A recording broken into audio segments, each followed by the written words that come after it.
Louisville, because there is a Louisville, I think, in Ohio. But you say Louisville, and now I've been so, anytime I hear the other way, I always tend to want to correct somebody. And I have no ties to Louisville. But anyway, we do have the Kentucky Derby coming up this Saturday, the 149th Run for the Roses, and down the stretch they come. Ken Miles, our esteemed owner here at Big Play, he's in the pony game. Yeah, he's got horses, and he has one horse in particular. Hopefully, is going to be running in this thing coming up on Saturday. But to start, we'll talk to him again live on Friday, Ken, and he will kind of give us more his thoughts on the race, and he's going to be very objective. Okay, he'll be very objective about who he likes, who he doesn't like, and all that sort of thing. Who's coming in with the long shot odds versus the overwhelming favorites. But today's episode that we're going to air, today's bit that we're going to air in the 2:00 hour, is kind of just a behind the scenes look at how you even get into this business. Like you say, I want to take a horse and I want to run it in the Kentucky Derby. Sounds good. It's a very long, thorough process. I'm sure Ken would admit, a very rewarding process, and anybody that does it, a very rewarding process. I actually had a friend of mine from Pennsylvania where I used to work, that he was a part owner of Tis the Law.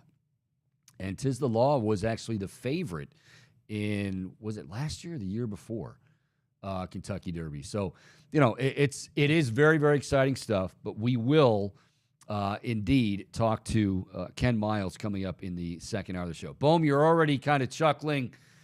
Do tell. You were very serious moments ago when you were trying to, fix some things there on the stream, but now you're laughing. So what is so funny, Boom?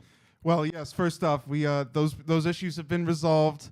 The technical bugs are no more. Was it a very that was stupid type thing? A box was not checked that I didn't know was unchecked. Boom. How many times have I told you here at the Chico Bormann Show to make sure your boxes are checked, your I's are dotted, and your T's are crossed? This is a check, a box of which its existence I had not known. Okay. Well, you know now. I know now. Okay.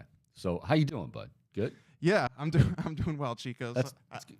Yeah, sorry. Sometimes I get in my own head a little bit, and it just makes me giggle away. I think that's what makes I'm beginning to realize that's kind of what makes me enjoy, even though at times I'll pretend I'm irritated, which sometimes I am. But I've come to, in our working relationship, Boom, I've come to realize that I almost, in a sick, twisted way, enjoy it. All right, Boom, what are you giggling about now? You really are. I feel like I'm a teacher teaching a class, and in the back of the room, you got two boys just sitting there. Finally, you're like, all right, what's so funny back there? That's kind of like you, but it's just me, though. It's entertaining of sorts. So I only hope that you catch me giggling or smiling to myself when it's relatively on topic. And if it's not, yeah, because you caught me with an off-topic one this time. Yesterday, I said, "What's so funny?" You're like, "Oh, I'm just looking at the mural on the wall where we have pictures of all of us that work here and personalities and whatnot." And then there's a picture of Ken, and Ken really, who again we're going to talk to in the second hour of the show. In this picture, Ken has a hoodie. We can't. And the shades. Don't forget the shades. Yeah, no. He's got a hoodie on over, and then he's got dark shades on, and he really does kind of look like. He looks like the Unabomber. I said the same thing the first time I saw the wall. I'm like, we're all in it. This is the first time I was in the studio. Unabomber doing in the mural? It was the first time I was in the studio. I barely knew anybody. I go, "Who's the Unabomber?" That's the owner. I'm like, "That's the owner?" But no, he's a very good guy. Just an interesting look there. How mysterious of him. Very mysterious. Yes. Guardians. Oh boy, that was tough yesterday because you want to know why, Bohm? You want to know why it was tough? You wanted to see them possibly enter tonight on the brink of a sweep of the New York Yankees in New York. But on top of everything else, my boy, what about your boy? Tanner Bybee, dude, this kid. He was good. He is good. And I said to Matt Underwood yesterday on the show that I wonder if in the end, I mean, you don't like injuries. Nobody likes injuries, obviously. But will Tanner Bybee and Logan Allen getting this time right now, will that be a blessing in disguise? Again, it's about winning games. But let's say this experience, they're already kind of stoic.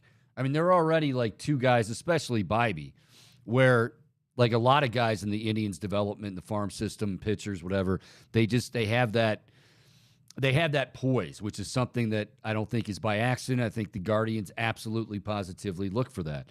But, Bybee last night doesn't walk anybody. 5 1/3, 2 earned runs, 5 strikeouts. He looked very much in command. I thought, the best changeup I've ever seen personally is Pedro Martinez. Like Pedro Martinez, and the thing with a changeup is, not to try to go all like, Nolan Ryan or Tom Seaver or anything. I'm not that smart. But the thing that they always talk about with a changeup is the arm action. Like your arm action, it's vital that your arm action is basically that of the fastball. And then, the hitters, obviously you're expecting it coming in at 95. It comes in around, say, 86, and they're fooled and they swing and a miss. And like he has that, Bybee has that. His fastball looked great. He looked great. They couldn't hold on to it. James Karinchak, James Karinchak wasn't awesome. Blew the save, gave up a home run, walked one, gave up a couple hits. Eli Morgan, who has been lights out, he struggled a little bit. But the Yankees come back to win 4-2. Everybody is calling, and I mean calling for James Karinchak's head. And again, we talked about this yesterday with Matt. He's had a lot of appearances. Him and Clase, I think we talked about it, or Clase and Karinchak, go in order here, are 1-2 in terms of appearances. So that bullpen has been pushed. Karinchak has already given up more home runs to date than he gave up all last year. That's concerning. The pitch clock thing, we saw it on opening day with the Mariners. He's a guy that, he has great stuff. But when he unravels, I've said this for a while, when he unravels, he really unravels.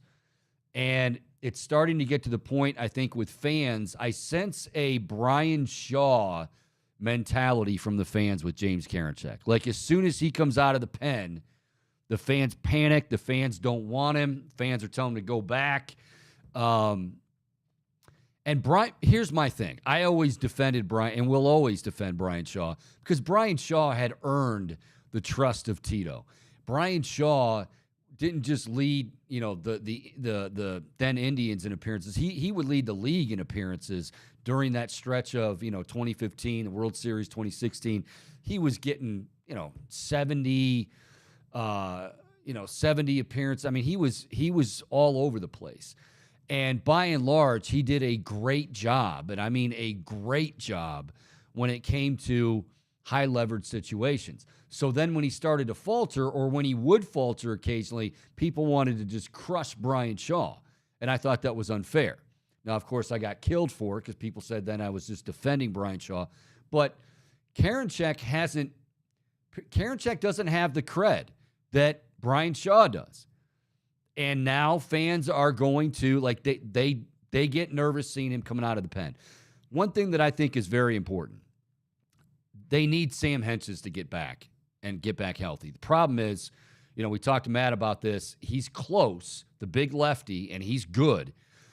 He's close to coming back. The problem is the last 2 times he's had a rehab outing, it's been rained out, including yesterday in Columbus. Like, I think everybody, with the exception of Lynchburg, maybe they did too, got rained out. So the last 2 times that Sam Hentges has tried to give it a go, he has been rained out. So now they're hopefully going to do it again tonight. The key is the Twins come to town. Now, with that loss last night, the Twins also lost in I think it was an extra innings to the White Sox. So the lead for the Twins remains at 3, but the Twins come to town this weekend. So they could really, really use Sam Hentges in the bullpen. Tonight it's Shane Bieber on the bump, so hopefully you can get 2 out of 3 against the Yanks. But I think Sam Hentges getting that extra arm and a very good extra arm back healthy in the pen would do wonders for this team. It happens. I mean, again, I think there's a lot to be excited about. You want the W, just like in game 1, we said they played a terrible game through 8 innings and found a way to win. Well, here you wanted it. Tanner Bybee pitched his ass off again, but they weren't able to hold on. So we'll see what happens tonight. But I really think Sam Hentges coming back healthy in the pen is going to do wonders for this team. I hope anyway. 216-626-7901. 216-626-7901. And on Twitter at Chico Show CLE, and also on YouTube where you can find us at Chico Bormann Show, I should say, and hit the subscribe button. We do appreciate it. We're going to be talking to Mitch Lawrence here in just a bit about the NBA playoffs. One thing that I'm going to touch on now, and I'll circle back and get to later in the hour after we visit with Mitch. Boom, I noticed last night, and I try to lessen my time on Twitter. I like it. I really do. But there are times when it's like it'll drive you crazy. And in particular, after a tough loss, the Cavs-Knicks series, fire JB Bickerstaff, the Browns. I mean, it's one of those things. So last night, like, people were fired up about Karinchak, but then the other thing they were fired up about, and I noticed this, like, they were fighting amongst themselves. Like, somebody's like, if you're rooting for Steph Curry over LeBron James and the Lakers, you're dead to me. Then somebody would chime back, well, LeBron left. LeBron didn't want to be here. Yeah, but he won you a championship. Why? This is, I mean, I guess I understand it, but when did sports become politics, Chico? Yeah, I don't, maybe I know I'm an old man, and I know I can be one of those, screaming at the clouds type guys, but is it really that hard to root for LeBron? Like, I don't root for him during the season. I don't care if he makes the playoffs or not. I certainly don't root against him when he plays the Cavaliers. I mean, it's always going to be Cleveland first, but the guy is, I mean, he's the all-time scoring leader. This guy is one of the best to ever do it, and he hails from Northeast Ohio, is proud to hail from Northeast Ohio, still gives back to Northeast Ohio. He's an advocate. Yes, and I know he left. I hated it too. I hated the way he left also the first time. But he came back. He got you a championship. I don't necessarily, this isn't about me campaigning for LeBron to come back. I don't want him to come back. Let's, we got a new blood, young blood, and let's just do it. But I don't understand why it's so damn hard for people to root for the guy against, like, Steph Curry and Golden State. And I've been one to say, and I've said this before, like, I enjoy watching Steph Curry play basketball. I enjoy watching, Golden State play basketball. But Steph Curry, like the other night, 50 points, 1 turnover, and you're like, man, this guy, I love greatness. I'm a sports fan. I love greatness. Am I a Cavs fan? Sure. I really don't have that much animosity built up since 2016. But I know some of you do. But last night, I'm looking at social media, and you guys are, like, fighting one another. Like, you're rooting for LeBron? Well, hell yeah, he left us. Well, what are you doing rooting for Steph? You're over my dead body. You'll root. People, come on. We should be on the same team here. We can't seem to do that. All right, let's head out and talk some NBA playoffs here, and we'll bring in our good buddy. We never argue with this guy, Mitch Lawrence, longtime New York Daily News columnist. Now he's with Sirius XM NBA Radio. Mitch, you probably caught a little bit of that. I did. I did. It's very, it's frustrating for me. I don't know if you. Well, let me ask you this. Yeah. Isn't Steph Curry the real king of Akron? He was born there. And by the way, I love it when you talk about, LeBron leaving Cleveland. Left him not once, twice. Right. And you still, hey, I know if you're a Clevelander, you got to love the guy, but I didn't know that this was going on out in your neck of the woods. Oh, I think around the country, LeBron is very much a polarizing figure, even within like Laker land, Oh, yeah. And while Steph Curry is basically universally beloved, you find very few Steph Curry detractors in the NBA cities. And I'm one of them. When you go to games, just witness all the people who come out to watch him before a game go through his whole shooting thing. Yeah. Ringing the court, loving the guy. All right, now we can go here to start. It's no big deal. Let me just say, the first time he left, yes, I mean, we were all angry. Oh. We should have been angry. The way he did it, the advice that he got, which was, I can't even call it advice. It was terrible. It was awful. Right. I mean, it was. We were all upset. But I think there's something to be said when the guy is, one of the best to ever do it. Certainly the stats would back that up, and he's the all-time scoring leader. He hails from Northeast Ohio. He does love Northeast Ohio. I know he left the Cavs. You can't. Sure. I guess what bothers me is people can't separate. Like, him and Dan Gilbert never have been and never will be buddies, right?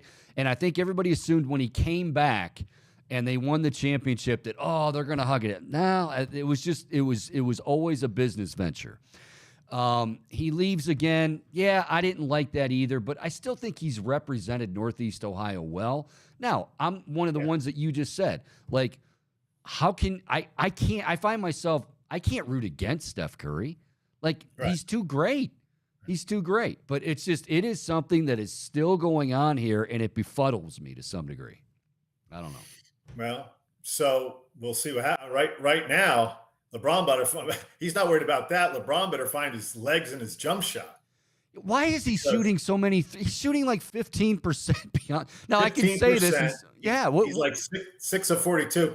And it started the Memphis series, and I guess he's showing his age. He's just tired?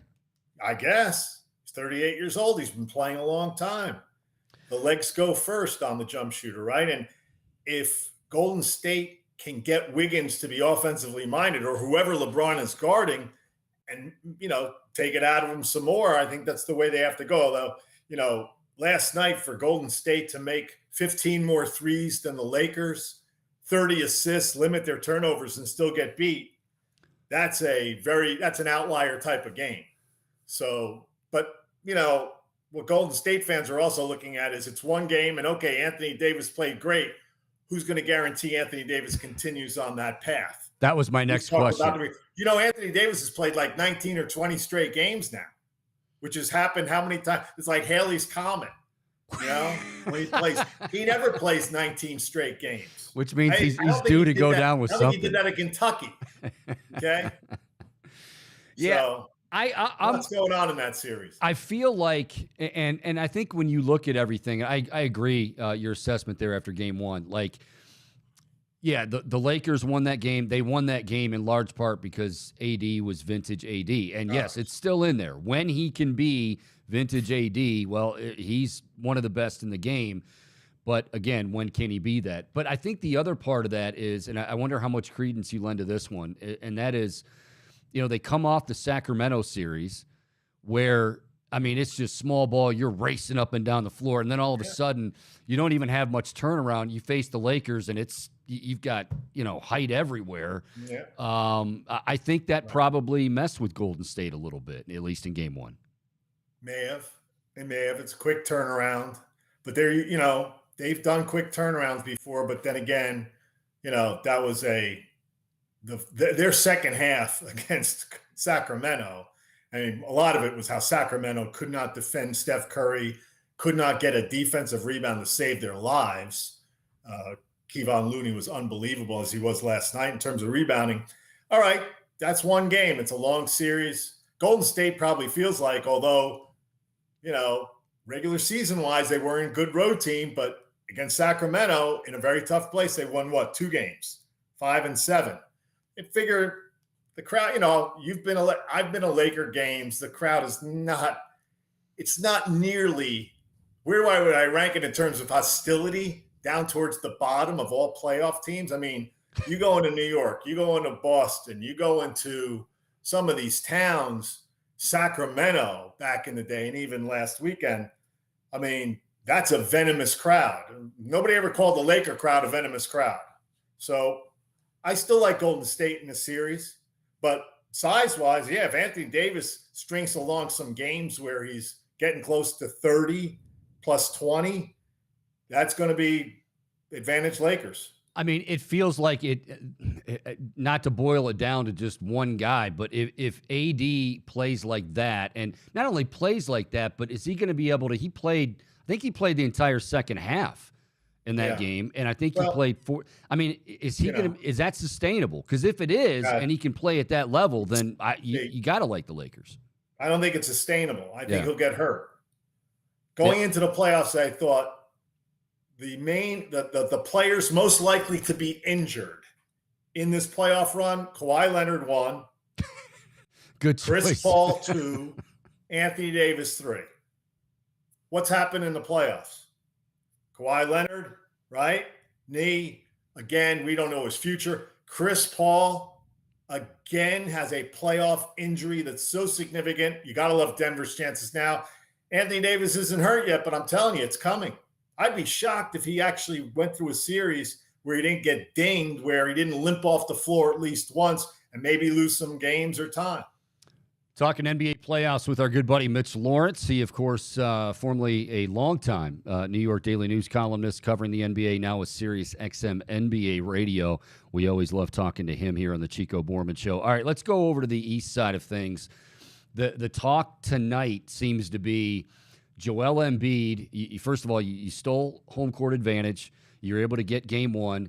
Joel Embiid is banged up, but do you play him and kind of get greedy and say, boy, if we can take 2 in Boston, or do you do what many people feel is the smart move and rest him? You have until, I think, Friday again. What would you do if you're Philadelphia with Joel Embiid? I would sit him. I wouldn't have him take the court until it's in Philadelphia. And I don't know if he's going to get his MVP. If they're going to do a presentation for the fans in Philly, they should. That's the way it should be. I've always thought that. But there's no reason to play him in Boston tonight. And maybe James Harden could have another spectacular throwback Houston James game, which we all thought was pretty much wasn't going to happen in game one. And I tell you, Boston's defense was just, and I think we talked about this start of the playoffs, and I haven't dissected it like a lot of Boston fans have, but Joe Mazzulla's coming under a lot of heat for some of his moves or non-moves. And I'm telling you, rookie coach, even with a really good team, a team that went to the finals last year and had a chance to win, and you've never been in the pressure of the playoffs before. I think I brought this up when we talked about it. Greg Popovich has made huge mistakes in the playoffs. So Joe Mazzulla, in his maiden voyage, he's really got to avoid disaster tonight and get Boston, do his part to get Boston a 1-1 split and then go into Philly, because obviously nobody thought, we didn't think, I don't know if you thought, but I didn't think they'd win game one without Joel Embiid. Yeah. So they're in great shape. So why play him? Okay, so let's go back and we'll put AD in this discussion. Who is more likely in your mind to repeat their game one performance, Anthony Davis or James Harden? That's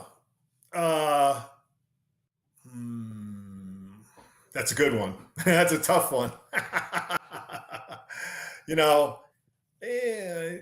I think Anthony Davis, there's a lot of, the great thing about it, he's so big and they don't have anybody who can really play him. Yeah.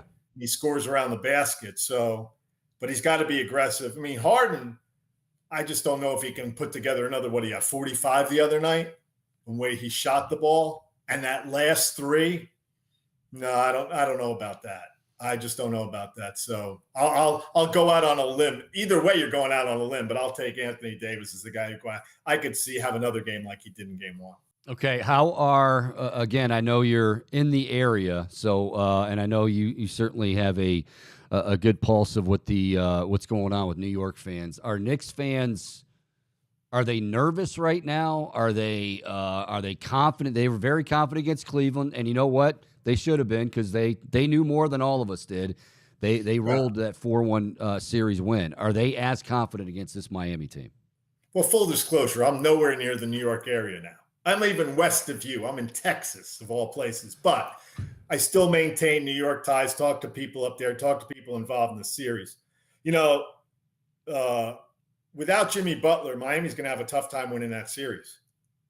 So they did the smart thing, not playing him. I heard he really wanted to play. Mm-hmm. When Jimmy wants to do something, I've heard stories where Eric Spoelstra will try to cut practice short, and Jimmy's like, no, we're going to still practice. And they basically defer to him. But in this case, they did the right thing. I don't know if Pat Riley had to talk to him, but Chico, if Jimmy Butler takes the court again, that tilts the court in Miami's favor.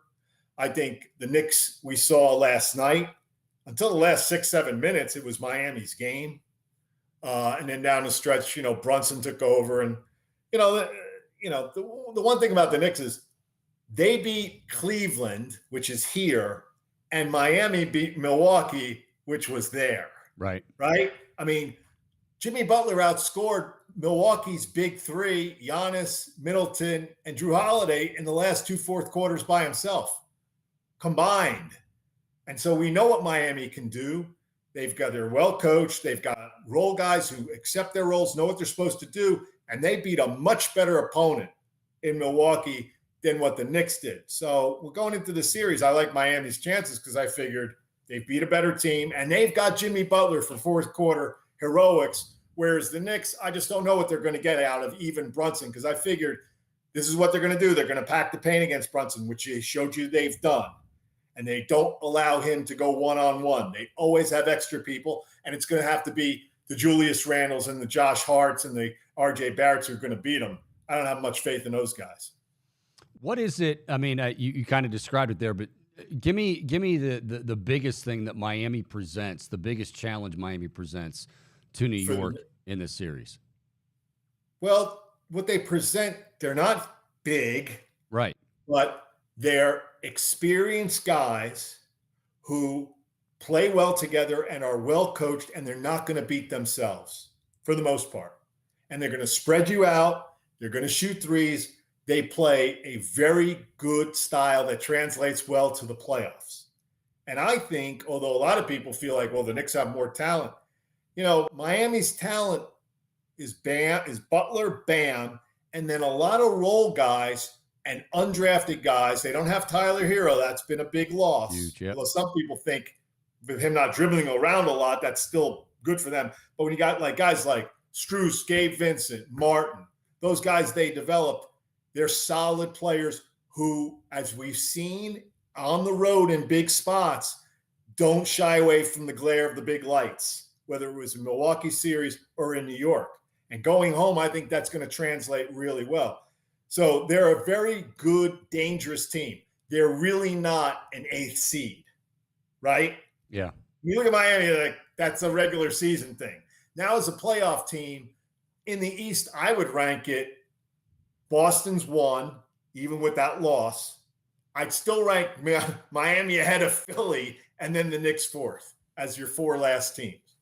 As crazy as that sounds. Okay. All right. But now with Embiid back, and let's say he's healthy, now Philly gets obviously probably ahead of Miami, but you got to love the way Miami plays these games because they're always in them, and they got Jimmy Butler to close out. And I'll tell you, I still think a lot of what happened in the bubble is one thing, but can Jimmy Butler do it outside the bubble? Well, how did he do in the first round against the Bucks? Pretty good. Like I said, he dominated the last 2 fourth quarters Yep. against a 2-time MVP and some other really good players. One thing you mentioned, you mentioned the bubble, and now, of course, we're real playoff basketball. And you mentioned you mentioned real Miami. Championships. Yeah, I totally agree with you. It's not anything. Look, LA won. That's great, but it was different, completely different. Right. But one thing, I heard Jeff Van Gundy say this, and by the way, I think Van Gundy and Jackson and Breen, I love that trio. I think they're fantastic. But I heard Jeff Van Gundy, make the comment that, you know what, I don't really buy into postseason experience. It's, do you have a game that can travel, that can translate? But then in the same breath, he also said, and he was talking about the Cavaliers, are you absolutely in awe of the bright lights? Are you absolutely in awe of the venue? And I think that goes along with the postseason experience or lack thereof. So my question is, when you look at Miami, they're without Hero and Butler is banged up a little bit, but you got to say something for Spoelstra and playoff experience. It really is big. I should have mentioned Kyle Lowry. Yeah, Kyle Lowry. Kyle Lowry had a lot of bad playoff experiences against Cleveland, right? Yeah. But he finally won a title with Kawhi. Miami brought him in, and he's been largely, a disappointment when you look at his track record in Miami. But they brought him in because he and Jimmy Butler are boys. They're tight. And now in that first game of the Knicks series, it was like, oh, this is why they brought in Kyle Lowry, because he's got a ton of playoff experience, and he's won a title, and we can count on him for certain things. He's actually better coming off the bench than Gabe Vincent would be. Gabe Vincent starting, Kyle Lowry coming off the bench makes sense. I put a lot of stock in a championship DNA. I put a lot of stock into experience. I don't know what Jeff was talking about in your thing, but I always look at it that teams like Golden State that have won titles, when they get in tight spots in these high pressurized, especially road games where they've had road success, they can draw on their experience to know what works, what doesn't work, even though the opponent might be different. And so I never count Golden State out. Even after that miserable game 6 against Sacramento, Chico, where they were in Chase Center, like they got blown out at home. How are they going to do anything in game 7? You figured, you want to know something? Draymond Green, Steph Curry, Klay Thompson, these guys have been through the wars. They know how to get it done. They know how to get titles.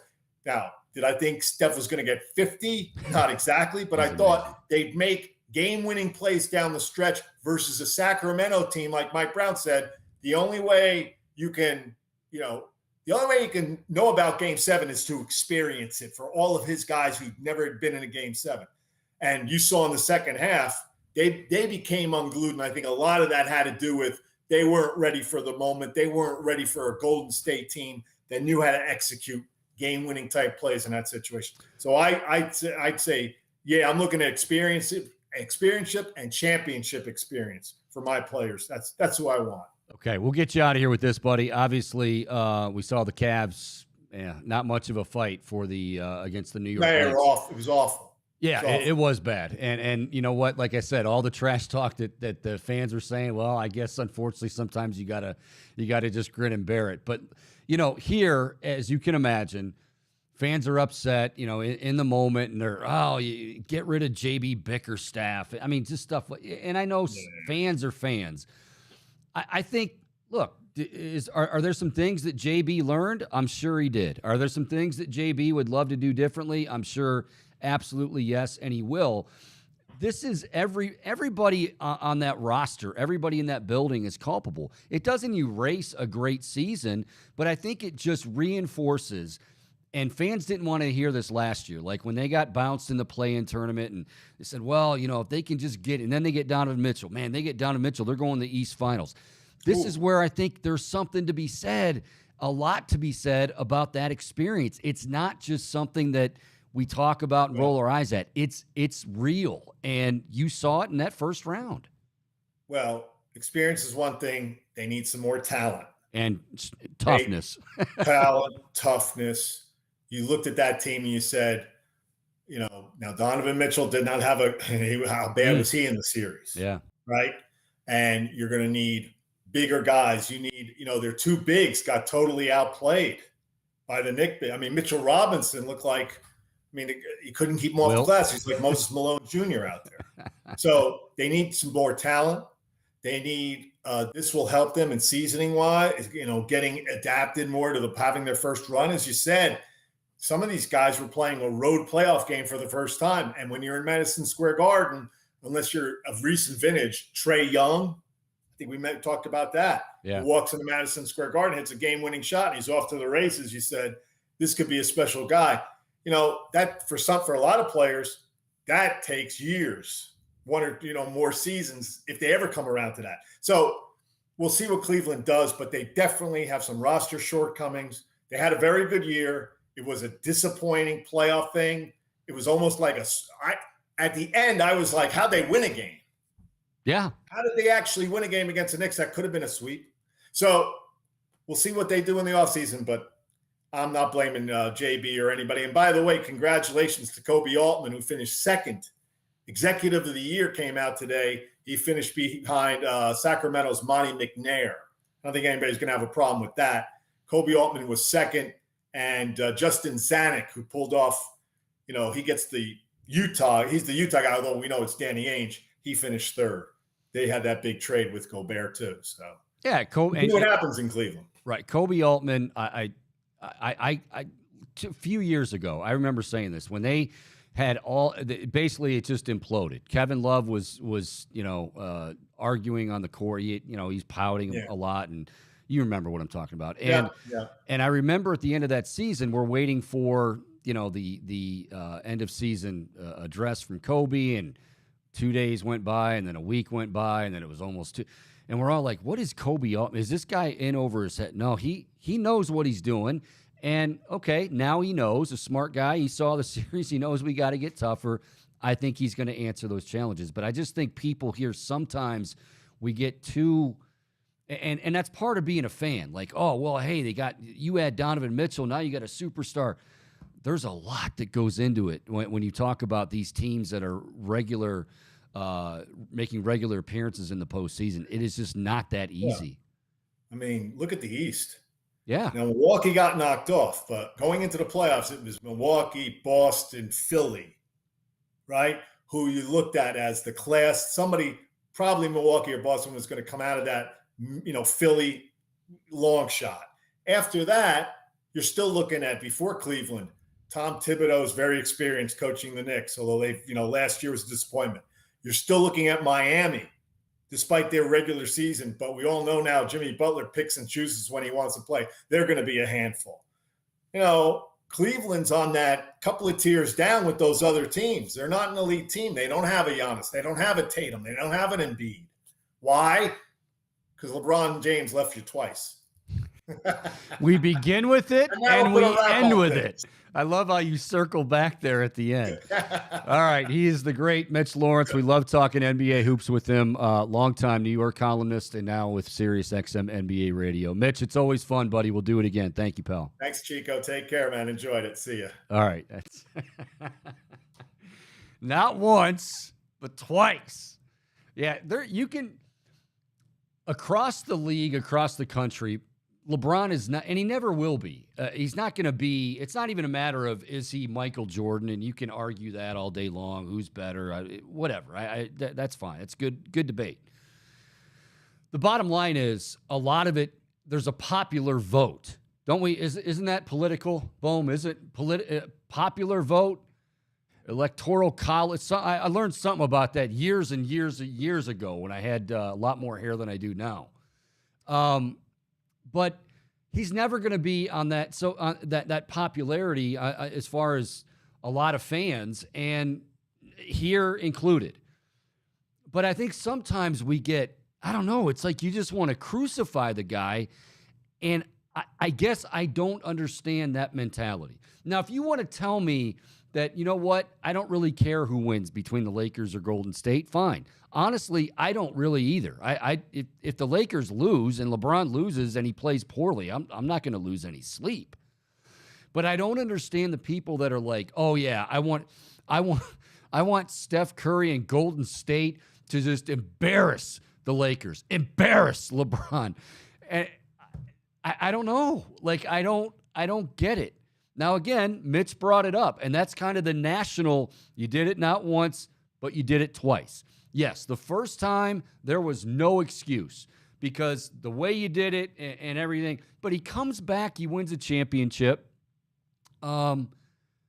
He's done so many things for this city, for Northeast Ohio. And I know people are going to say, oh, well, get off of LeBron, God. But I'm sorry. When you think about all of the icons that have come and gone in Cleveland sports history, like this guy's probably at the top of the mountain.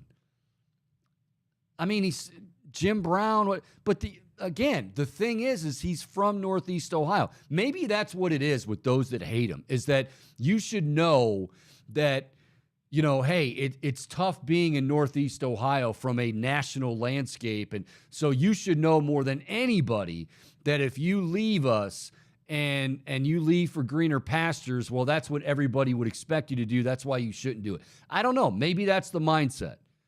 But I need to reiterate that about Dan Gilbert. And I think Dan Gilbert's come a long way the last few years with Kobe Altman and allowing him to kind of build a team in his own, in the way that he wants to do it. But LeBron and Dan Gilbert were never going to be buddies. They weren't even close to being buddies. I'd say when he came back, it was hopefully a solid business relationship. But they were never like, heading out to dinner. They were never, it was never going to be and never will be that. So I guess I'm kind of curious. 216-626-7901. What is it exactly that has, if you are rooting against LeBron, there's a difference between not rooting for him. I'm not really rooting for him. I like watching LeBron. I like watching Steph Curry. I love watching Steph Curry. But when I hear and I read on social media last night, like, oh, yeah, I want Steph Curry and Golden State to bury her, I don't understand that. Bowman, feel free if you want to shed some light here. Yeah, so I personally, I like watching LeBron, how do I put this? I guess on his journey to potentially overtaking Michael undisputedly for that title of being the GOAT. Now, I'm not saying he will. Yeah. I don't even know if it's possible that he can, because there's always going to be, what MJ did is just unprecedented, and in a lot of ways he will forever be the GOAT. But I like the idea of seeing this Northeast Ohio native attain that level of greatness. And there's a sense of pride to me that comes from being from the same region as someone with that greatness. You know what I mean? Yeah.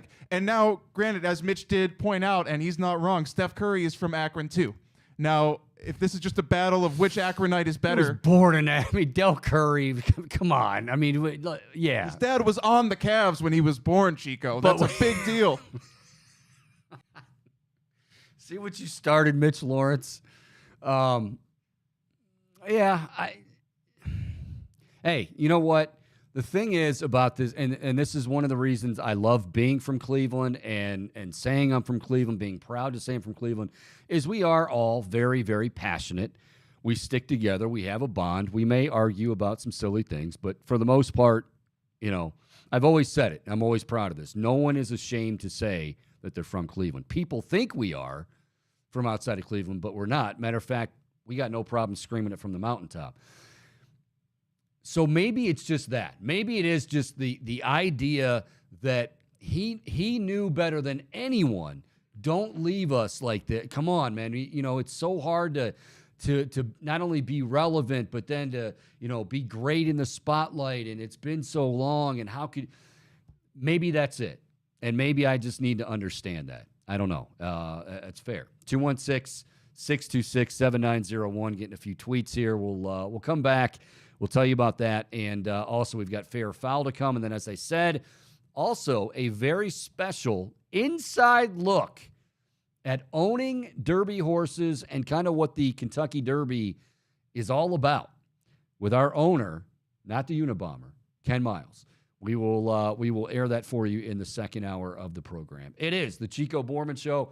More to come right here on the Big Play Network.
Back live, the Chico Bormann Show here on the Big Play Network as we broadcast here at Burke Lakefront Airport. Oh, we love it here.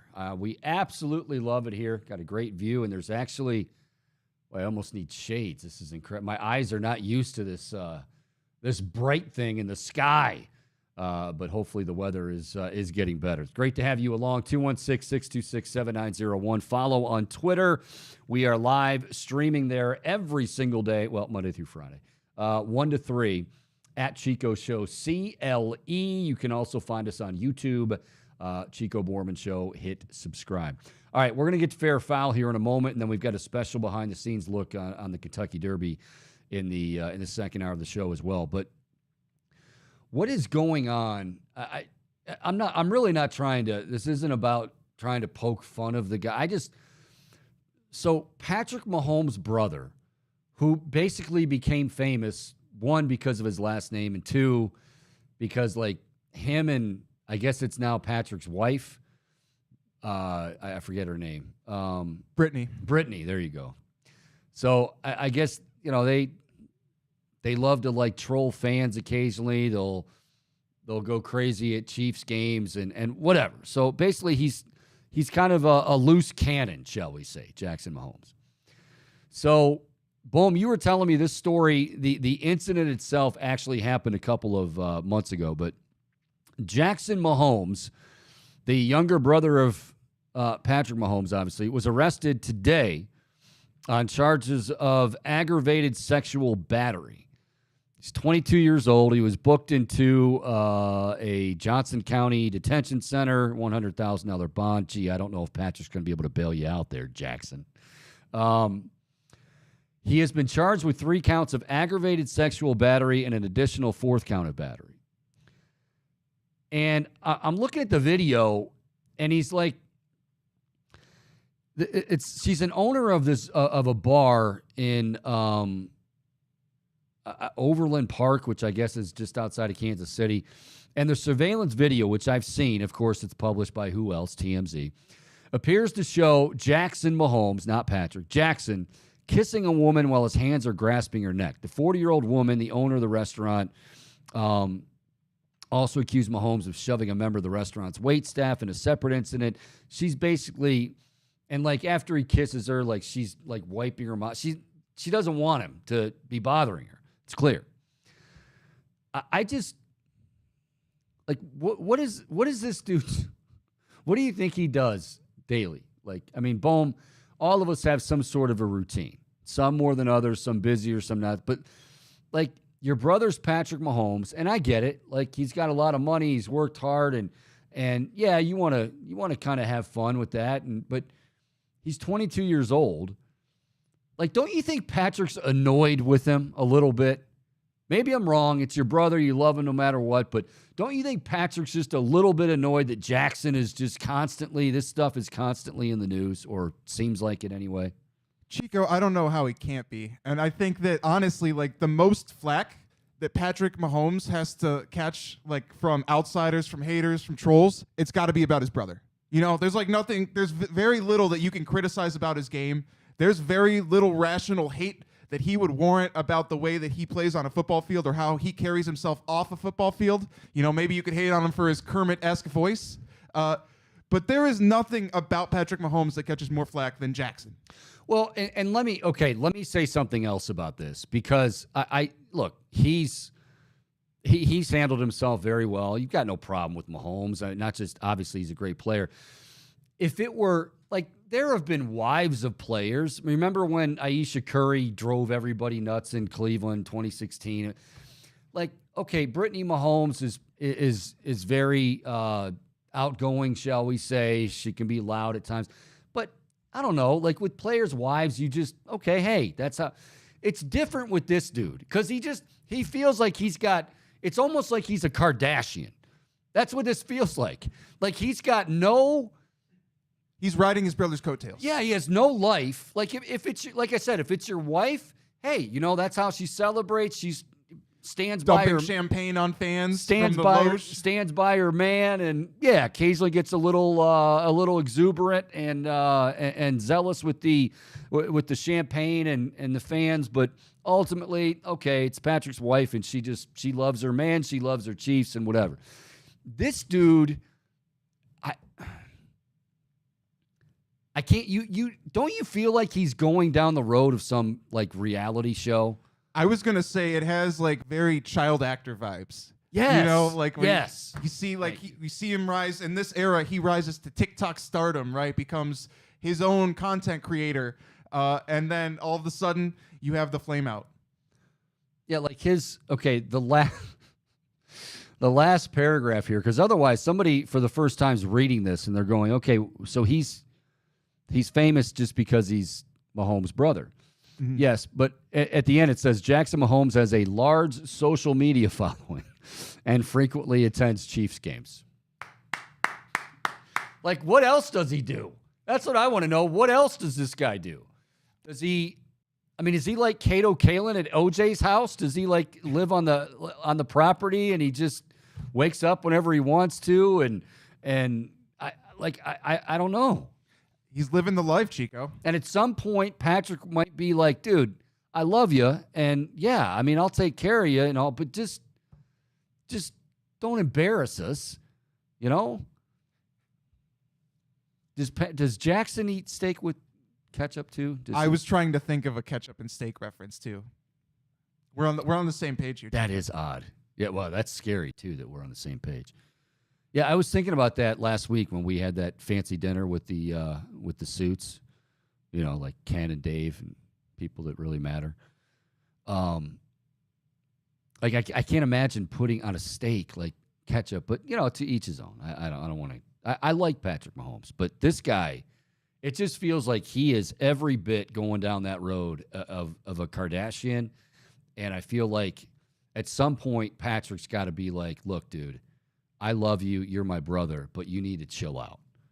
Yeah, I mean, when you're talking about a guy who's the son of a professional baseball player, the brother of the best quarterback in the NFL, there's an air of entitlement to it. And unfortunately... Feels like it. Maybe not, but it feels like it. Unfortunately, there are a lot of lessons for children in those kinds of households that they just don't learn. And look, it feels like this guy made his way to the top of like a top social media just because of being Patrick Mahomes' brother. Now, I don't know if you've actually watched his content, but it's just really cheesy viral dances. Like, it's just... Viral... He dances? That's all he does? He just does really corny dances. Like, really, really corny dances that just become popular on TikTok. Because of his last name, not because they're good. I don't know if he popularized them or if he's just following a trend and copying them. I don't know that. I'm not that deep on Jackson Mahomes' TikTok page. This would feel... That's good. Don't... Because I might have to have an intervention with you like Patrick might with Jackson if we do. It feels like he's like in that... Like, we just got the news that Jerry Springer died. Like, that was growing up. I shouldn't even say growing up. High school into college. Everybody watched. You couldn't turn away. But it was just like dysfunction. And I feel like Jackson, like, he's going to end up on one of those shows. He's going to end up with a reality show where everybody's just like, dude, what, you know. And it's just, I don't know. It just doesn't seem worth it. Let's get him on Maury. Is Maury still around, too? Is he still doing his thing? I think he's doing his thing. Yeah. You are not the father. See, Jerry Springer was great. I used to love Jerry. He was the mayor of Cincinnati, I think, at one point. The thing that was so funny about the Springer show, other than the obvious, like it would be, you know, they'd be throwing blows and you know, people with chairs, you're hitting people, he fights all. And then Jerry. And then at the very end, and I think his bodyguard and the bouncer in that show actually got his own show. That's Steve, whatever his name is. That was his bouncer. He was his stage guy. Harvey? No. Steve Wilkos, not Harvey. I didn't say Family Feud. But, okay, so at the very end, I got to get through this. At the very end of another just train wreck of a show that drew huge ratings, people fighting on stage, Jerry Springer would get really, really serious at the end of the show. Do you remember this? And he'd sit in the corner and be like he'd give his little take on the family thing, like, we really need to be considerate of others, and tell your family, make sure your family is treating you the right way. And then he'd always end with, take care of yourself and each other. Like, dude, people just got mauled on your stage, and you're trying to give like a PSA to take care of yourself. I'm Jerry Springer. Until next time, take care of yourselves and each other. Unless you're in a controlled environment like this studio. Yeah, exactly right. Yeah, R.I.P., by the way. Rest in peace, Jerry Springer. One of the great send-offs. He looked so serious, too. Like, he was not laughing. Like, he looked like Dr. Phil at the end of his show. Like, very serious, wanting to get the message across. And then right after his promo, he'd be like, and tomorrow, his sister-in-law was sleeping with his girlfriend, and then all of a sudden, all hell broke loose. That's next on the Jerry Springer Show. But take care of yourselves and each other. Could you imagine Jackson Mahomes on Dr. Phil? Now, Jackson, you got to get your head out of your ass. All right, we got to take a break. When we come back, we're going to do a little fair foul. And I'll tell you what. Yeah, we'll do a little fair foul after the break. And then also we've got our look behind the scenes at the Kentucky Derby. None other than Ken Miles, our esteemed boss, will give us the kind of the ins and outs, owning a horse and the whole process. Friday, we're going to talk to him live, and he'll be telling us, some of those odds, some of those horses you might want to put a few pennies down on as far as the Kentucky Derby and the race itself on Saturday. So we'll step aside, come back, fair or foul. It is the Chico Bormann Show. Take care of yourself and each other.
All right, welcome back. Chico Bormann Show here on the Big Play Network and on Twitter, streaming live at Chico Show CLE. You saw the little baseball transition there.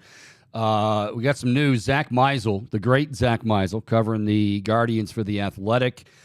We just mentioned his name yesterday, too, Daniel Espino, talking about the pipeline of plethora of great pitching prospects for the Guardians. One of them that has always wowed people. It's just a matter of how long can he stay healthy. Not good news here. Guardians pitching prospect, according to Zach, Daniel Espino underwent right shoulder surgery, anterior capsule repair, and is expected to miss 12 to 14 months. Espino, widely considered one of the league's top pitching prospects, but has not pitched since April of last year. It's been a while for this guy. And he's going to miss a lot more time. Chico, that's a big blow. And I mean, for this season, I don't know how big of a blow it is, but like I've never heard of a pro athlete missing that much time. Like we're talking over a year of recovery. Damn, it had to be bad. This feels like Danny Baez. I mean, not to this because he wasn't, but I mean, like Baez would, I think, missed a whole bunch of time, if I'm not mistaken. Was that Tommy John? Then he'd get back. I think it might have been. But this is, and here's the other thing. We often, we look at the, the awful injuries for pitchers and go, oh, that an elbow injury. But now you have Tommy John. Still, it's a process. The shoulder that's the scary one. Like they always say, and I don't know. Yeah, I'm not going to pretend. I'm not going to act like I'm some orthopedic surgeon. But right shoulder surgery, anterior capsule repair. They always say, like, if a pitcher or like even a quarterback, if you have like a torn labrum and you don't really get that back because it's just a really brutal injury for somebody who throws for a living. And I don't know how close that is, if it's basically it, but that's scary. I mean, that's in that territory where you say you hope it's not going to affect his career, but that's a serious injury, and that's a lot of time he's going to miss on top of the time he's already missed. It is scary, Chico, and especially now I haven't been through pro athlete rehab, obviously, for like physical. You've been physical through therapy. rock and roll band rehab, though. Sure. That's pretty brutal too. I had a grade 1 AC joint separation, which doesn't even compare to like some of these really bad shoulder injuries, right? But I could never throw a ball like anywhere near the same velocity as I used to. And I feel like it'll never be 100%. And so when I hear about those shoulder injuries, for me especially, that it definitely hits home, and it is scary. Like you went from a 97 mile an hour flamethrower to 68 mile an hour puss. I can barely lob a football like 15 yards right now. It's sad. But we still love you, Bo. I still love playing catch too. I can't throw as far. You got to be very, very careful. Got to protect the investment. You know how that shoulder got dislocated, by the way? Falling off a stage. I was walking my dog, and she took off after a squirrel, and I just let her just yank it, and my shoulder popped out, and it hurt really bad. And then I accidentally popped it back in as I was closing the car door to go to the hospital. How big is the dog? She's a pit bull, 60 pounds. Okay, so strong. Very strong, but also how I was pit bulls. handling it. Oh, she's great. She's total sweetheart. Yeah, I love pit bulls. Shout out Cinnamon. But Cinnamon. Yeah. All I'll right. have to show you a pic. But no, I mean, it was also how I'm holding the leash, just letting her like yank it, and there was an accumulation of it because she loves squirrels. She loves taking off after them. So yeah, it was pretty bad. As much as you love Cinnamon, she ruined any thoughts you had of a major league or bye pro ball career. Yeah, absolutely. All right, well, Boom, something you are very capable of doing, bum shoulder or not, is also doing fair or foul. So without further ado, you seem to be really kicking ass with it lately too. Next on the Chico Bormann Show, let us play a Bohm edition, Wednesday edition of Fair or Foul.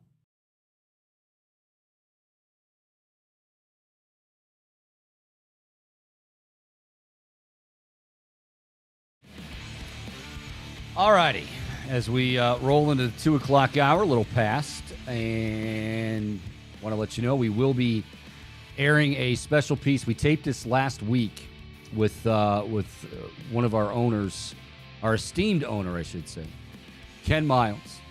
He's in the horse business, loves the ponies. I love the ponies. We all love the ponies.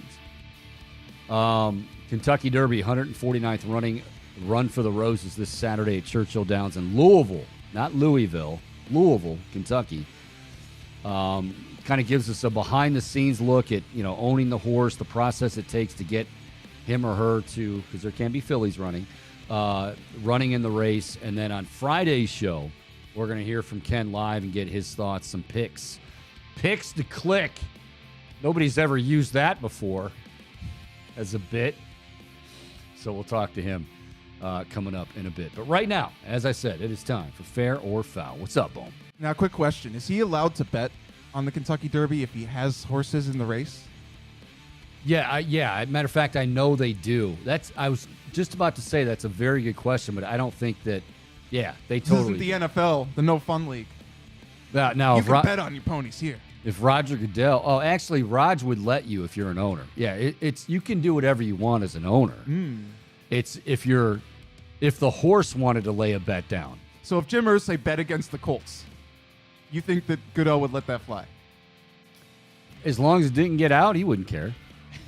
Yeah, as long as those guys are Teflon, as we found out. Yeah, if it gets out, then of course he's gonna stand at the podium and be Mr. Righteous with, we just can't, we are never gonna get in bed with gambling and over my dead body will we be having a team in Vegas. Oh, it's gonna net us how much money? With a B? Okay, let's do it. He's so full of it. Anyway, go ahead. All right, well, I want to tip things off with the NBA.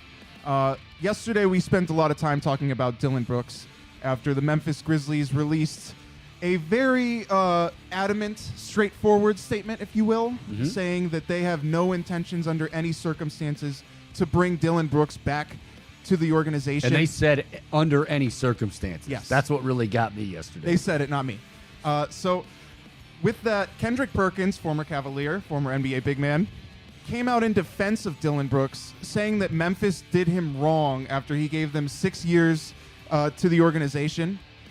Fair or foul that what Kendrick Perkins said, that they basically treated him very poorly here and they handled the situation wrong. Foul. I mean, okay, I like Perk. He can be a little bit over the top with stuff. And I'm sure he doesn't care what I think. And if he did care, I'd be in trouble because he'd probably just squish me like a bug. But, dude, this is okay. He gave them 6 years. Okay, he played, but he's done some stuff lately that ticks some people off. And here's the other thing. I didn't even bring this up. Not only are you putting your teammates in a bad situation doing that, which he did, but he never faced the media.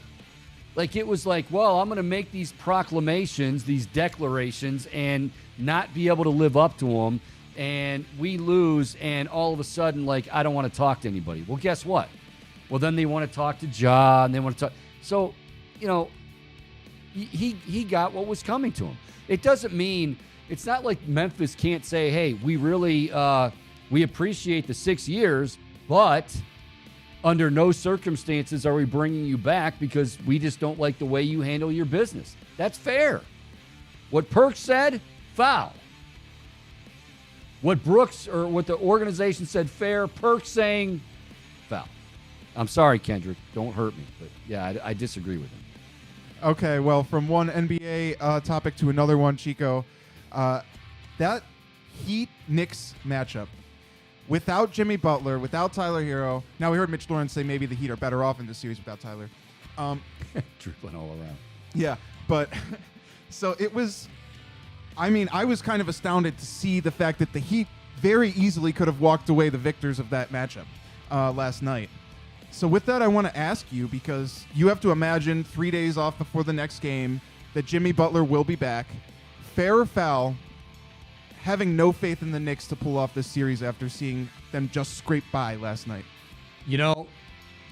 This is tough in large part because as a Cavs fan, we just watched them in the series against the Cavs and we thought, man, that's a very good team. And I still believe that. But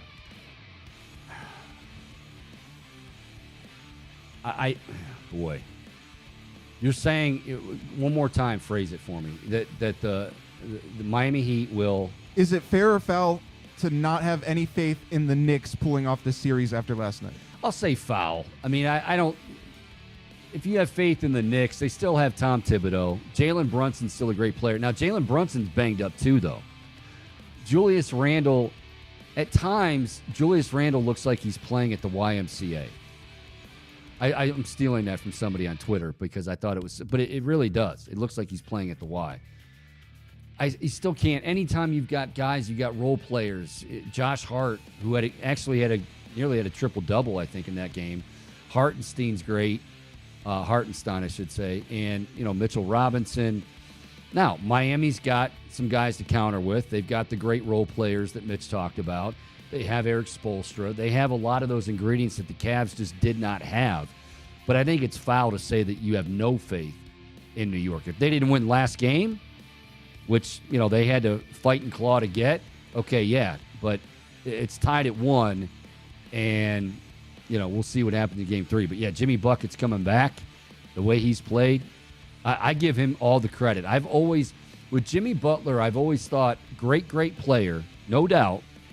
But, can he carry a team by himself? I mean, honestly, I always worried about that, wondered about that when he was in Chicago. And he's basically making me look wrong, and that's fine. Because he definitely can and has. Now, follow up here real quick. Is it fair or foul as a Cavs fan to feel embarrassed by seeing the way that the Knicks are playing against the Heat in this matchup? I'm going to go foul on that. Again, it was a bad matchup, okay? I know it's easy to point to, okay, look at Kevin Love's number. Could Kevin Love have helped? Anybody could have helped because they got really nothing from the bench. And they got, everybody underachieved. That's why I say, this is not just, fire JB Bickerstaff. Everybody was culpable. JB could coach better. Kobe, needs to tinker with the roster, and he will. Donovan Mitchell needs to be Donovan Mitchell. Darius Garland needs to not be so bipolar. He's got to. You just can't go game to game, from 98 degrees to 42 degrees. It just doesn't work that way. But, this was a bad matchup. The Cavs got beat soundly. I will say, embarrassed in terms of the effort, in terms of the, and that's what had me screaming at my TV, which I never do. Was the effort and the second chance and third chance and fourth chance points that the Knicks had. That was embarrassing. But, hey, Miami has been here before, and I think the Knicks, it was a bad matchup that myself included, many of us, myself included, didn't really want to admit going into that series. Yeah, and that is a good point as well, that just the way that these two teams match up is not the same as how the Cavs match up. Yeah, not even close. So I want to transition now and talk about your boy, Tanner Bybee. What's up with your boy? What about Bybee? What's going on with your boy? Easily, in my opinion, the most exciting part of last night's match with the Yanks. And, he looked good. Going up against Garrett Cole, no less. In the Bronx. Fair or foul, Chico? Tanner Bybee outdueled Garrett Cole last night.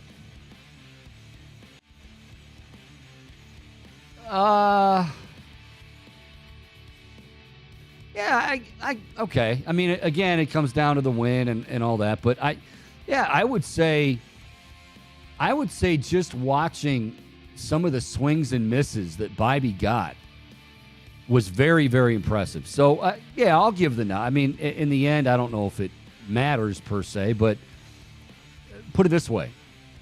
He didn't shy away he hasn't shied away from anything since making his debut. And Garrett Cole in the Bronx, and keep in mind, he had that, I don't know about you, he took that line drive off his glove hand. I was worried. I just kind of just stood there. I didn't move, and I'm like, no way. You have McKenzie already out. Savali's already out.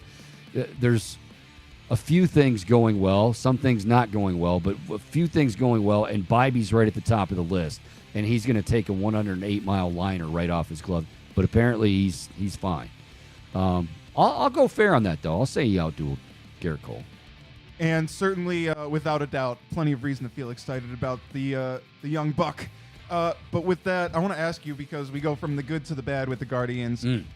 James Karinchak, I feel like he's cost this team at least 4 wins this season thus far, and we're still counting. So, fair or foul to say right now that James Karinchak is the most hated athlete in Cleveland right now? Wow. Boom. There's a lot of hate coming his way. I'm not trying to direct more of it, but I don't know it's there. I don't like the question. But is he more hated than Jared Allen was getting a lot of hate? I mean, right now, today, yeah. Jared Allen was taking a lot. Donovan Mitchell was taking a lot. Hell, they wanted JB fired, for God's sake. I'll say this about Karinchak. His personality, like I said, it's always, and I think it's always going to be this way. And this is, I think it's fair. What is fair to question is whether or not James Karinchak in high leverage situations for the time being is a good move. Now, you don't have a lot of options, but hopefully Sam Hentges is going to be back, possibly this weekend against the Twins, which would be huge. But Karinchak, and that, you say, well, he's blown this many games. I would always say that in defense of Brian Shaw, too. Like, you've got guys in high leverage situations. They're going to lose some of those. Problem is, Karinchak's losing them a lot, and we're just a month into the season. He's already given up more home runs this year than he has all of last year. Gave up another one last night. So, most hated, I guess. I don't like that question, Boom. Yeah, I apologize for phrasing it so That's hatefully. all right, Boom. It's you're allowed one screw up a day. It was a little hateful for my liking. Yeah, you see, I sensed a lot of animosity with that question. Like you were ready to answer it before you even posed it to me. I think it's frustrating, and you mentioned Brian Shaw, and you're not wrong, but it's just so much more inconsistent with Karinchak. And Shaw was out there he was the workhorse of the bullpen. He was coming out night in, night out. I hate people I just can't stand when people criticize. He had his moments, and towards the end he was bad, but when he was great, it seemed like, for some reason, it seemed like during that era, because even Cody Allen didn't get. I mean, this guy's the all-time saves leader. Go look at his stats in the 2016 playoffs in the World Series. He was incredible. But yet people are always like, oh, Cody Allen. It feels like in Cleveland, people think every reliever should be Mariano Rivera. Now, that said, yeah, I'm getting nervous. Everybody's getting nervous when Karinchak gets the ball, which is why high leverage situations right about now might not be the best thing for him. But, that's up to Tito. All right, let me ask you a quick follow-up here, just as we put a bow on the baseball portion of fair or foul. James Karinchak will turn it around this season. Fair or foul? I'll go fair. I mean, to what extent, I don't know. He'll be better than he's been. I mean, I think he might be still adjusting to everything too with the pitch clock. One of the other things I think he's maybe adjusting to, and I don't think it's any big secret, but remember when that whole spider tack and the sticky substances, and my understanding was Karinchak likes, and they all did it. Karinchak might be a huge adjustment right now for him, not being able to use that or as much or whatever. So when we talk about routine, not just being hurried with the pitch clock, the sticky stuff, spider tack. Yeah, that might be, he might have to have a bit of a renaissance here in terms of that stuff. Yeah, and certainly rooting for James. I mean, we've seen what he was capable of last year. Oh, boom. Don't try to. You went from saying, is he the most hated to. A lot of people are pretty upset with him right now, Chico. Yes, they are. Twitter was, between last night, people wanting to fight about LeBron versus Steph Curry and then James Karinchak. There were a lot of very hostile individuals last night. Yeah. All right. Well, I want to get to football. I thought this was an interesting headline here pertaining to my guy C.J. Stroud after the Texans drafted him second overall. So they drafted a receiver later in the draft by the name of Tank Dell out of the University of Houston. Mm-hmm. Now, Dell and Stroud reportedly started to work up a relationship, like good chemistry between one another on the field. He likes the way he runs routes. Dell likes the way that Stroud throws football. Supposedly, C.J. Stroud told the organization to go out and get him and draft him. And he, in an interview, Tank Dell said that C.J. Stroud did tell the organization that after they were talking about how they would love to play for each other. And they did draft him, obviously. So it feels like C.J. Stroud had a little bit of GM input here, Chico. So fair or foul, allowing your rookie quarterback to tell you which receiver to draft? Well, here's the thing. We say it like that, and it sounds like he's making demands. I'm sure they said, CJ, what do you anybody, or maybe he did reach out and say, hey, if this guy's, when did they get him? Was he? I want to say day 2. Yeah, he wasn't early. No, he wasn't. It was after round 1 for sure. Yeah, so if they asked his opinion and he has a relationship with them and likes throwing to him, yeah, I guess. I mean, Texans they got a lot of fish to fry. The least of which I think is if your quarterback has a preference. Now, again, like if he's making demands, yeah, that's probably not good. By the way, speaking of quarterback receiver relationships, did you know, I feel like a sports center here, that Dorian Robinson, quarterback out of UCLA who's drafted, that he and Cedric Tillman both went to the same high school, Bishop Gorman. Oh. And usually you're the one telling me that. You know their junior high dance partners. The fight that they may have gotten in study hall in 4th grade or whatever. So, yeah, usually you're – but, yes, they both went to Bishop Gorman. You know who else went to Bishop Gorman out of Nevada? Who's that? Tate Martell. He ended up being really good. Really good. That's no comment. Yeah. All right. Well, last one for today, Chico, because I know we have to get to our little horse analysis. Yes. Kentucky Derby horse. We're gonna analyze the muscles and the legs versus the horse analysis. Horse scouting. Yeah. This guy is the Mel Kiper of horses. All right, you hurry up. We got our horse analysis to get to. Okay. So, the NFL is exploring the possibility of expanding the NFL draft to cut back on the amount of undrafted free agents. So they're looking at adding 2 to 3 rounds to the NFL draft, Chico. Do you think this decision by the NFL would be fair or foul? Fair, I guess. Why don't they like the number of undrafted free agents? I don't know the specifics for that, but I imagine that they see appeal to having more to broadcast. But that is probably it. I just wanted to see if there was like a rhyme or reason to that. Like, well, we don't like all these undrafted free agents. I don't think many people be watching. I mean, family members of the. I would. I'd totally watch it. Yeah, I kind of would. I'd want to check in and see what my team did, and certainly if there's like a few names, maybe even some Buckeyes that were. But if you're telling me like in round 9 I'm glued to my set watching the NFL draft, no way. And that will do it for today's edition of Fair or Foul. Thank you, Bohm. That was another splendid edition of Fair or Foul on this Wednesday. We'll do it again tomorrow. By the way, real quick, we'll be talking more about this, but tomorrow we've got a lot going on. We're going to talk a lot of football, going to recap the Browns draft, and I figure this guy is a pretty good guy to talk about, say, DeJuan Jones, about Jed Wills getting his option picked up, and just kind of enjoy. Joe Thomas, the Hall of Famer, soon to be. Well, he's a Hall of Famer already.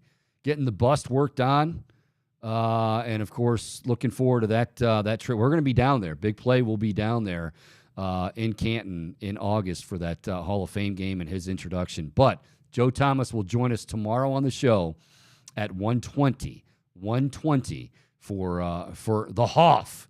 Hall of Famer Joe Thomas, and then Brett Boone, who usually joins us on Wednesdays, bumped to tomorrow at 2:00. He's actually flying today, so there you go. So Joe Thomas, Browns great, one of the all-time greats at that position, not just for the Browns, but period, will join us tomorrow at 1:20. All right, so boom, are we ready for the in your words, the horse analysis? Do you have it ready to go? We're ready to rock, Chico. Okay, so again, the Kentucky Derby, not just horse analysis. The Kentucky Derby will be running for the 149th time this Saturday at Churchill Downs in Louisville, Kentucky. And our esteemed boss, Ken Miles, is in the horse racing business and knows a lot about this whole process, has horses himself, has had Derby horses as well, and all that sort of thing. So we kind of did, this is kind of like a behind the scenes. Friday, he'll join the show live and talk about, okay, the real nitty gritty, what odds he likes, certain horses, so you can obviously hopefully win some cash on Saturday evening. But for right now, the horse analysis portion, according to Michael Bohm. Here's Ken Miles, my interview with him from last week. All righty, welcome back to the Chico Bormann Show here on the Big Play Network, folks. We are just 2 days away from one of my favorite days of the year. It'll be the 149th longest running sporting event out there. 149th Run for the Roses. That's right, the Kentucky Derby at Churchill Downs, historic Churchill Downs. And it just so happens here at Big Play that we have a guest coming up here who is very familiar with the whole horse racing industry, certainly familiar with Churchill Downs. He happens to be our owner, one of our owners with Big Play, and it is Ken Miles. Ken, it is awesome to have you on in studio. How are you, sir? Chico, it is awesome to be in the studio 2 days away from one of my favorite all-time sporting events with the line that sends chills down everybody's back, and down the stretch they come. Now, can you do you sing the song My Old Kentucky Home? Yeah, that's pretty damn good. Yeah, I mean, as traditions go, that's pretty damn good. You know what, I got to tell you, as being somebody who's had a horse that's won the Kentucky Derby, the amount of tradition that goes into this race is incredible. I get goosebumps even talking about it right now. But what you see on TV is not always what's going on in the background. So I think we're going to come up with some pretty interesting things for the viewers out there on your show. Okay, so we'll get into some of that stuff here in a bit. And by the way, tomorrow on the show, we're going to check in with Ken again, and we're going to have, because we know when it comes right down to it, you want to know who are the horses that you should be looking at. If there's a horse with some interesting odds, certainly, hey, that's what we're here for. Big Play brought to you by Tipico. So we'll do that for you coming up on tomorrow's show. Today, Ken, I find your story very interesting. Now, I've told you that, I grew up kind of loving the horse racing industry as well. My grandfather worked at Kentucky Derby in retirement, and he just really loved horse racing, him and my grandmother. You obviously feel the same way. Now, you and your lovely wife Mary have been in this industry for a while.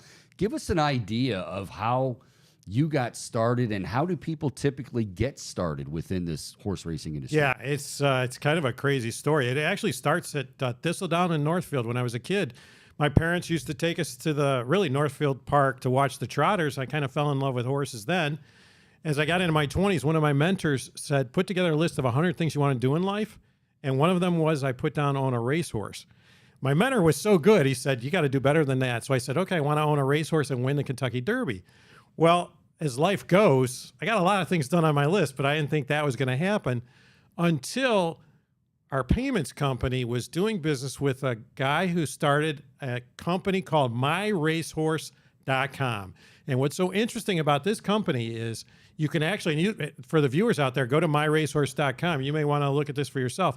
You can actually buy a fraction of a racehorse.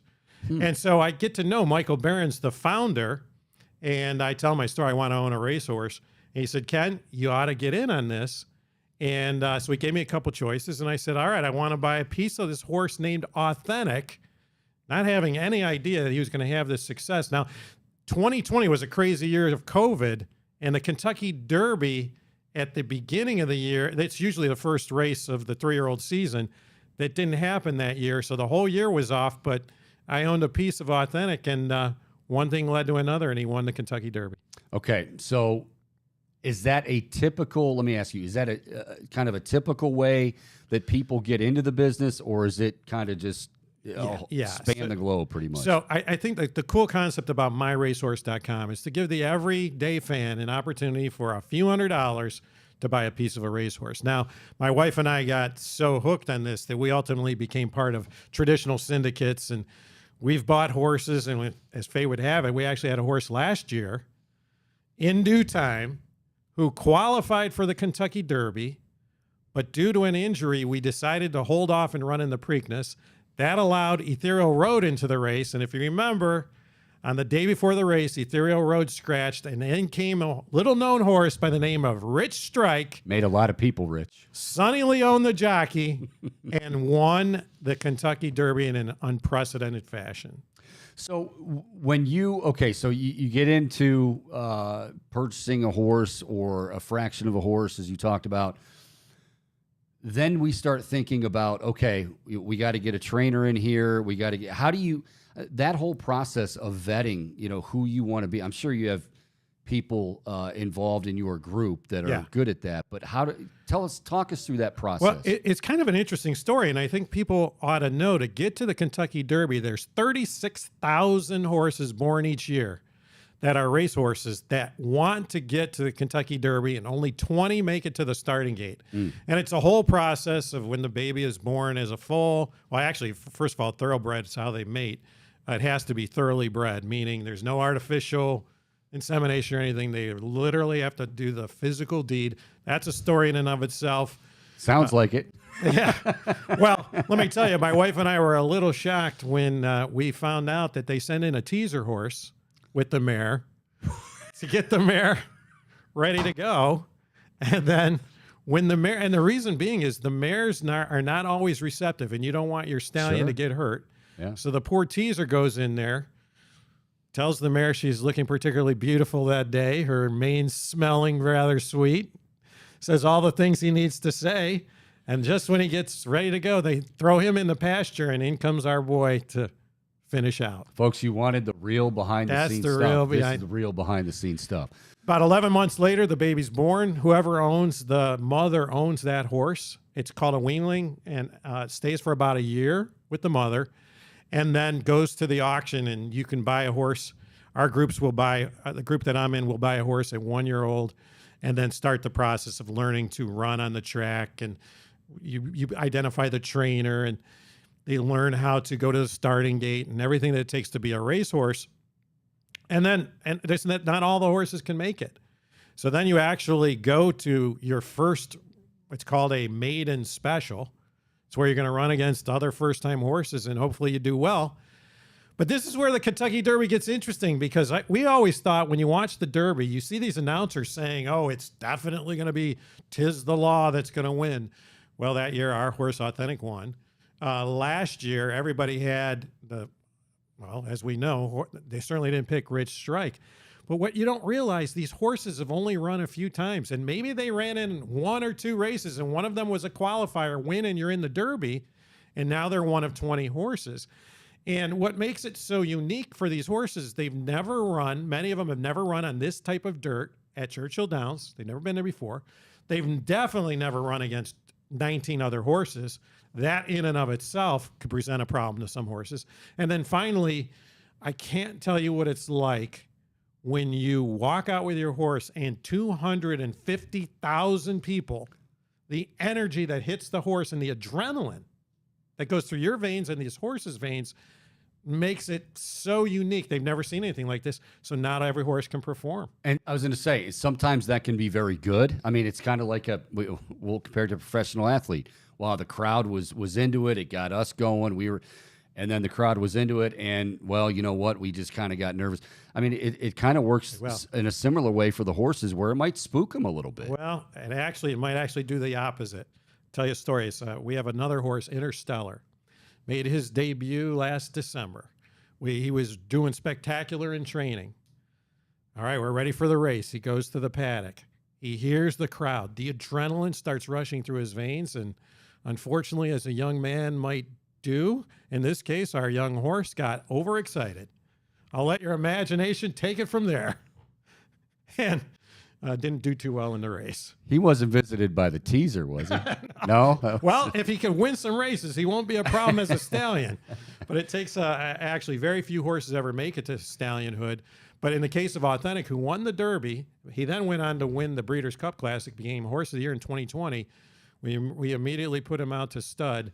And when I say we, the entire group that owned Authentic, of which there was 1,000 of us, and he's making babies, believe it or not, his first year, 229 babies at $75,000 a baby. That's quick math, $32 million. It's a nice stud fee. And he could do that for 10 years. We got to let Nick Bedone in on that. Oh, yeah. Yeah, that's good money. Good career path for him. But it's a crazy world with so much fun and behind the scenes. We are talking to Ken Miles. He is, of course, our owner here at Big Play. This is the Chico Bormann Show. Now, on top of that, as we said, you are an owner of some of these horses and have over the years. You had a Kentucky Derby winner. Give us an idea right now as we prepare. We're about 48 hours out, little more than that, for the Kentucky Derby on Saturday, the 149th running. Like your stable right now, I think you said, and correct me if I'm wrong, you have 7 horses. Like, where are each of those horses in their development? Yeah, well, so, okay, we mentioned Authentic. He's retired. He's having babies. In Due Time was the horse that won enough to get to the Kentucky Derby. He then got injured. We never did run in the Preakness, and he is just coming back from that injury. It's taken 1 year. Tapu is another one of our horses. He's run a lot last year in Kentucky at Churchill Downs and Keeneland. Won a number of big races. He took some time off over the winter, was down in Florida, grew. A lot of people don't realize the Kentucky Derby Preakness in Belmont it's only for 3-year-olds. You only get one shot at it. And a lot of people think that's pretty much it. Actually, a horse doesn't get fully mature till he's 4 years old. And so now Tapu and In Due Time, we're expecting big things in their 4-year-old season. Interstellar was the one I told you about, got overexcited at the starting gate. So we're just now getting him ready to go again. Pep Rally's a filly. She got injured, so she's in a rehab assignment. And now we've got 3 young colts that we have just procured with a group of people.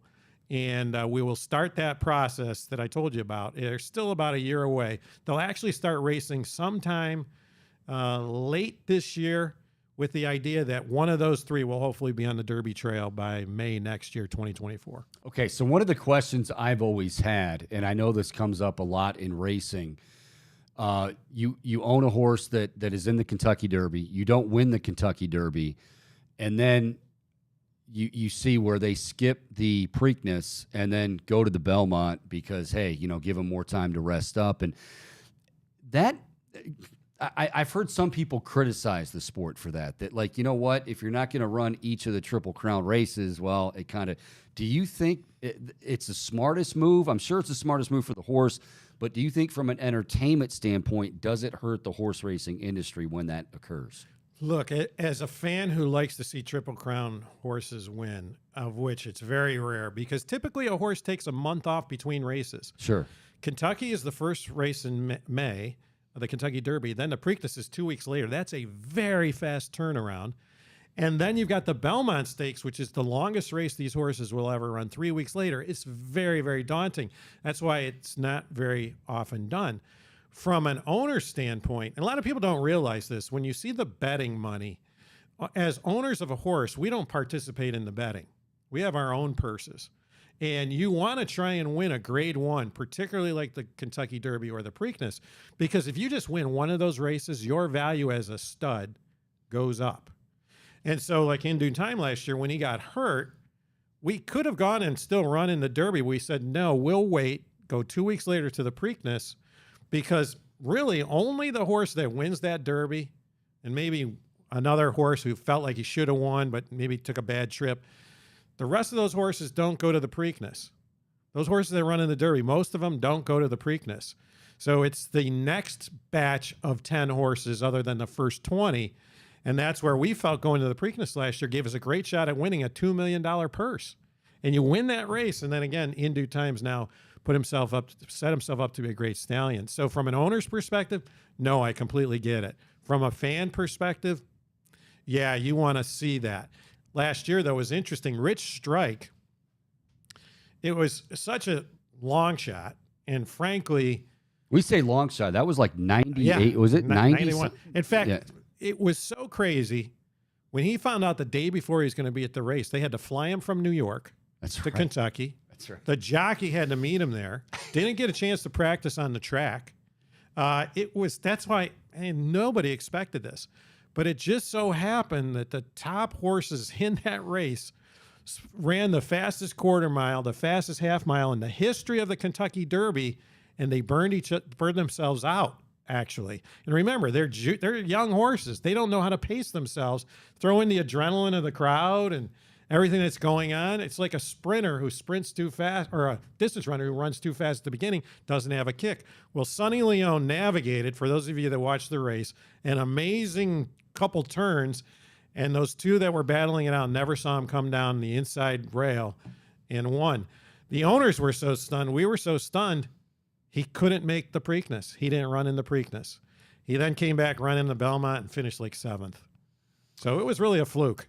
So, okay, when we focus on this race coming up, again, this Saturday, 149th Run for the Roses at historic Churchill Downs, I feel like, and you certainly correct me if I'm wrong, I feel like every year we say it's so wide open, in part because of what you said earlier, that of course it's going to be wide open to some degree because you haven't seen a lot of these horses. You don't know how they're going to react on this surface and all of that sort of thing.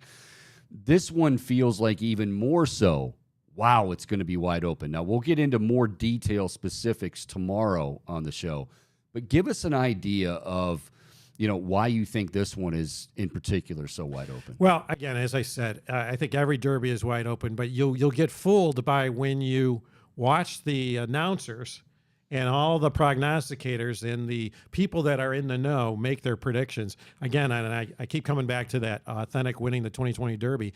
Every single prognosticator picked a horse named Tiz the Law, who was a very good horse. Matter of fact, they then, because they've got NBC 3 hours of coverage, they run a simulation of the race.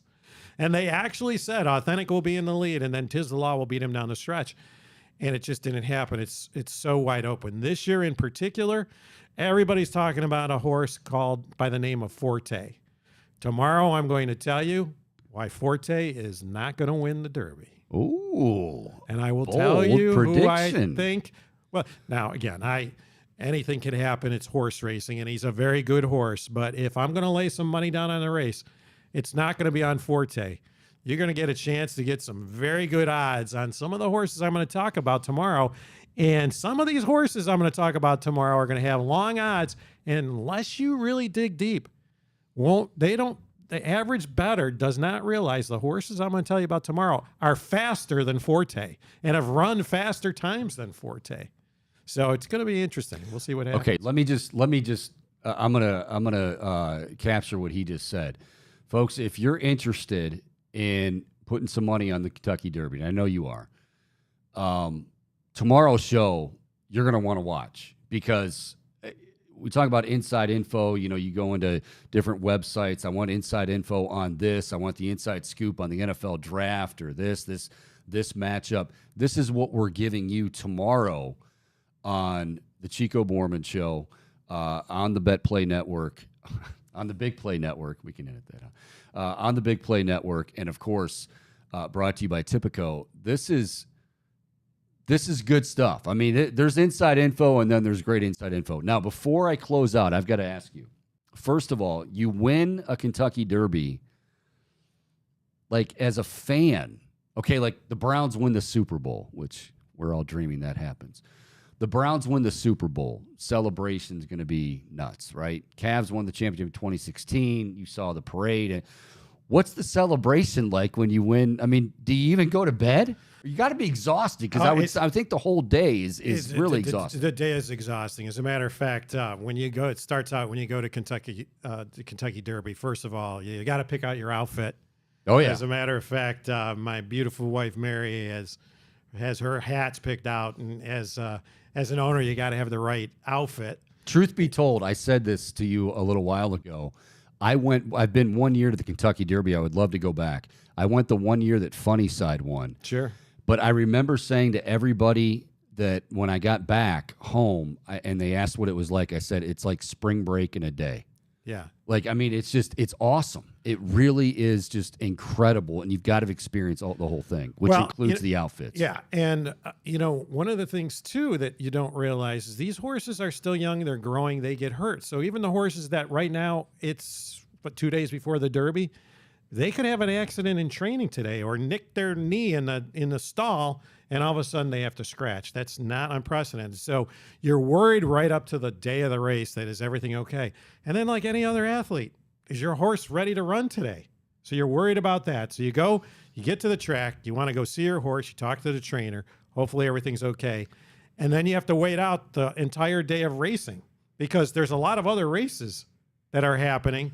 The Kentucky Derby is usually the last race of the day at Churchill Downs. Yep. So you're there for hours. Now, you're not in with the general crowd. You're up with the other owners.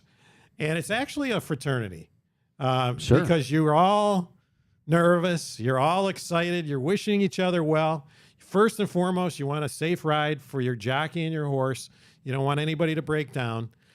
But then it's about 20 minutes before the race, and in the case of the Kentucky Derby, you head to the paddock area, which is on the back side of the track, and then you walk with your horse on the dirt in front of 250,000 people, and your heart is beating through your chest, and you just don't want to pass out.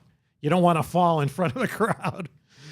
There's so many weird things that are going through your head, and then it is the longest wait for those horses to make the parade and get the saddle on. And I'll tell you, there's nothing like the bugler when you're standing there and you hear, That is awesome. and that's the call to the track, riders up. And then they parade out, and you got My Old Kentucky Home. I get the chills just even. Are you superstitious? Like, Yeah. Is there like, I got to have a mint julep in my hand, or I mean, just something crazy Yeah, like that? so there's all kinds of stuff you got to do. You got to touch the stall, got to touch the horse, got to touch the jockey.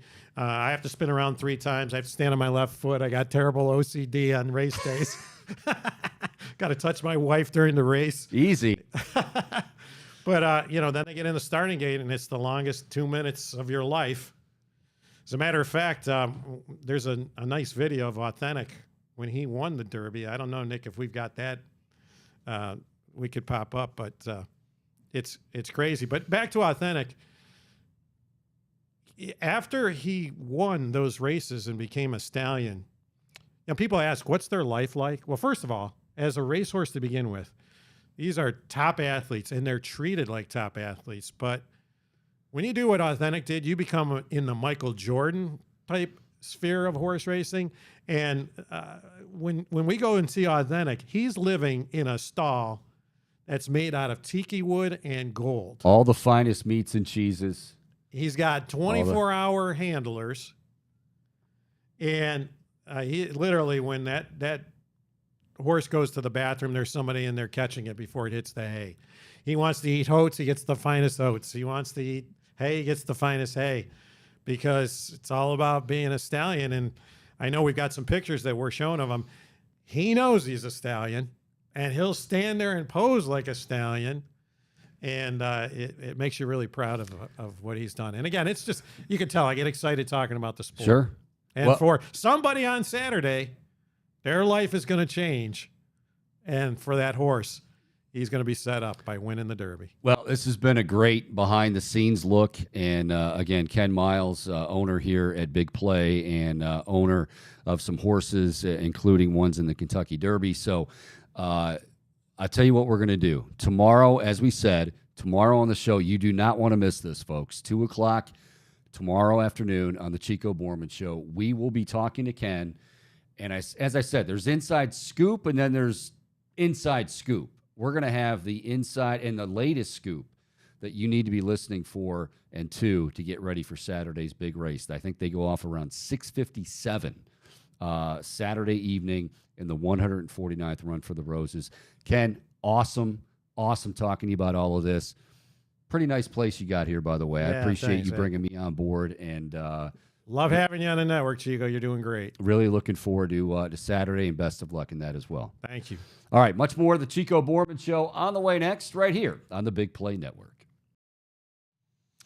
All right, quick change of clothes for me, and yeah, we're back at it. Obviously, good stuff there from Ken Miles, and it kind of reminded me at the very end when he was saying, all the finest oats, and somebody's there to catch it when you're going to the bat. It's kind of like how we treat Bohm on a regular basis. But real quick, one thing I wanted to let everybody know about, I kept saying tomorrow in reference to when Ken's going to call in and we're going to talk about the favorites. We originally were going to air that piece that we just aired on Thursday, but obviously Joe Thomas is going to be on the schedule for tomorrow at 1:20, and then Brett Boone at 2. So had to move it around, but we will talk to Ken on Friday and get his thoughts on picks and whatnot, and who you should be looking at for Saturday's race. So hopefully you can win a few dollars there as well.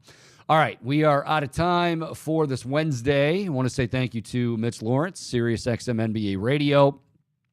Good luck to the Guardians tonight. We do have Shane Bieber on the bump. Hopefully going to be able to win that series, the rubber match of the 3-game set.